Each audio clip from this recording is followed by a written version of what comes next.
નમસ્કાર દર્શક મિત્રો, હું છું જિગ્નેશ મહેતા. રેમી ન્યૂઝના ડિજિટલ પ્લેટફોર્મમાં આપનું સ્વાગત છે. જોઈએ આજના મુખ્ય સમાચાર. સુરત જિલ્લાના બારડોલી એજ્યુકેશન સોસાયટીમાં સત્તાની ખેંચતાણ વધી રહી છે. સમાધાન પ્રક્રિયામાં ફરી વ્યોમભાસ્કર જૂથ ખસી જતા હવે ફરી મામલો હાઈકોર્ટમાં અંતિમ ચુકાદા ઉપર ગયો છે અને એક જૂથમાં સંચાલકો દ્વારા હસુ મગન પટેલ અને વ્યોમ પાઠક દ્વારા સંસ્થાની એફડીનો દુરુપયોગ થયાની ફરિયાદ કરી છે. છેલ્લા સુરત જિલ્લાના શિક્ષણ જગતમાં એક આંચકાજનક સમાચાર સામે આવ્યા છે. બારડોલીની પ્રતિષ્ઠિત સંસ્થા બારડોલી એજ્યુકેશન સોસાયટી માં છેલ્લા ઘણા સમયથી ચાલી રહેલો આંતરિક સત્તા સંઘર્ષ હવે સપાટી પર આવી ગયો છે.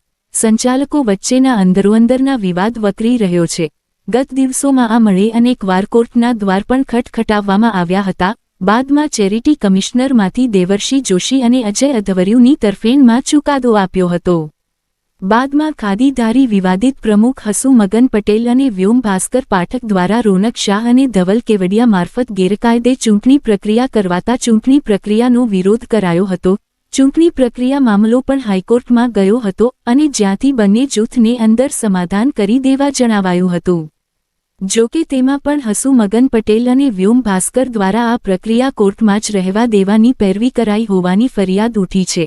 જે તે સમયે સંસ્થામાં 2.5 કરોડની એફડી હતી અને ખોટા ખર્ચાઓને લઈ એફડી 1.25 કરોડ પર આવી ગઈ હોવો પણ સૂર ઉઠ્યો છે. હવે બારડોલી એજ્યુકેશન સોસાયટી BABS શાળામાં સત્તા માટે વિવાદ ચરમસીમાએ પહોંચી ગયો છે. આગામી 30 તારીખે નામદાર હાઈકોર્ટમાં વધુ કાર્યવાહી અથવા ચુકાદો પણ આવવાની સંભાવના વ્યક્ત કરાઈ રહી છે. હવે આવનાર દિવસોમાં સંસ્થામાં કહેવાતા ખાદીધારી નેતા હસુ મગન પટેલ વ્યોમ પાઠક બંને જૂથ સાથે મળી સુખદ ઉકેલ લાવે એ જ સંસ્થાના હિતમાં હોવાનું પંથકમાં ચર્ચાઈ રહ્યું છે. કારણ કે શિક્ષણના ધામમાં ચાલી રહેલી આ સત્તાની લડાઈને કારણે સમગ્ર પંથકમાં સંસ્થાની પ્રતિષ્ઠા ખરડાઈ રહી છે. વાસ્તવિકતા એવી છે કે બારડોલી અવદિત્ય બ્રાહ્મણ સાર્વજનિક હાઈસ્કૂલ એટલે કે BABS હાઈસ્કૂલ 100 વર્ષ જૂની સંસ્થા છે. જે બારડોલીના બ્રાહ્મણોએ જ જમીન દાન આપીને બાંધકામ માટેના પૈસા જે આજની તારીખમાં 18 કરોડ રૂપિયા થાય એટલી રકમનું દાન ઉઘરાવીને આ સંસ્થા સ્થાપેલી. અત્યાર સુધી સારી રીતે વહીવટ ચાલ્યો, પરંતુ કેટલાક વડીલોના મૃત્યુ, ડૉક્ટર CK વ્યાસ કે પ્રબોધ નાયક જેવા વડીલોના મૃત્યુ બાદ આ સંસ્થાને એક વ્યક્તિએ, જેમનું નામ વ્યોમ ભાસ્કર છે, એમણે કરપ્શન કરવા માટે ચર્ચાના ચગડોળે સત્તા લાલસા માટે ઊભી કરી દીધી અને આજે લડાઈનું ઘર બનીને આ હાઈસ્કૂલ ઊભી રહી ગઈ છે. 2.5 વર્ષ પહેલાં જ્યારે અમે ચાર્જ સંભાળ્યો, હસુભાઈ પ્રમુખ હતા, હું વાઇસ ચેરમેન હતો, ભાઈ અજયભાઈ ટ્રસ્ટી હતા, ત્યારે લગભગ 4 કરોડ રૂપિયા એફડી હતી. આજે 2.5 વર્ષમાં બિનજરૂરી બાંધકામ અને ખોટા ખર્ચા કરીને એ એફડી 1.25 કરોડ પર આવી ગઈ. તો આવો ખર્ચો બિનજરૂરી કમિશન ખાવા માટે બાંધકામ, બિનજરૂરી શોપિંગ કરીને વ્યોમ ભાસ્કરે આ ખર્ચાના ખાડામાં રાખી. ત્યારબાદ સંપૂર્ણ મેટર ચેરિટી કમિશનરમાં ગઈ. ચેરિટી કમિશનરના એક આદેશ મુજબ હમો ચેરમેન અને ભાઈ અજય અધવર્યુ સેક્રેટરી તરીકે ચૂંટાયા.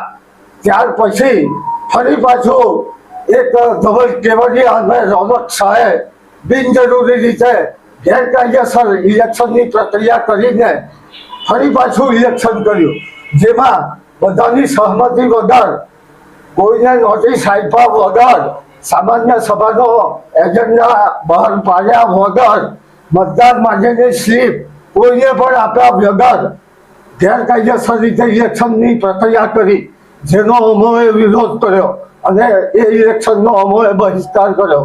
બહુમતી અમારી સાથે હોવા છતાં અમે ઇલેક્શનનો બહિષ્કાર કરીને હાઈકોર્ટમાં ગયા.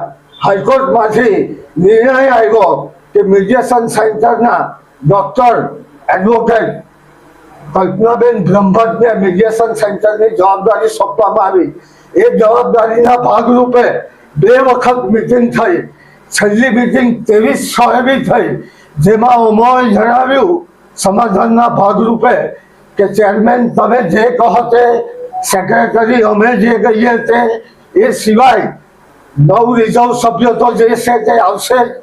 એ સિવાયના 12 સભ્યોમાં 6 સભ્યો તમે જે કહો તે, 6 સભ્યો અમે જે કહીએ તે. અમારા 6 સભ્યોમાં પણ સર્વ સમાજના સભ્યો રહેશે. માત્ર બ્રાહ્મણની એવી ઓફરો આપી છતાં સમાધાન નહીં કરવા માટે આખી પ્રક્રિયા હાઈકોર્ટમાં પણ ઘૂસવનાર વ્યોમ ભાસ્કરનો અમે બહિષ્કાર કરીએ છીએ. અને ફરી પાછી 30/7/26 રોજ બહોશ જજ સાહેબ આનો હુકમ અથવા ફાઇનલ ચુકાદો બહાર આપશે. એ વાતની જાણ બારડોલી પ્રદેશ વિસ્તારના સર્વ લોકોને થાય.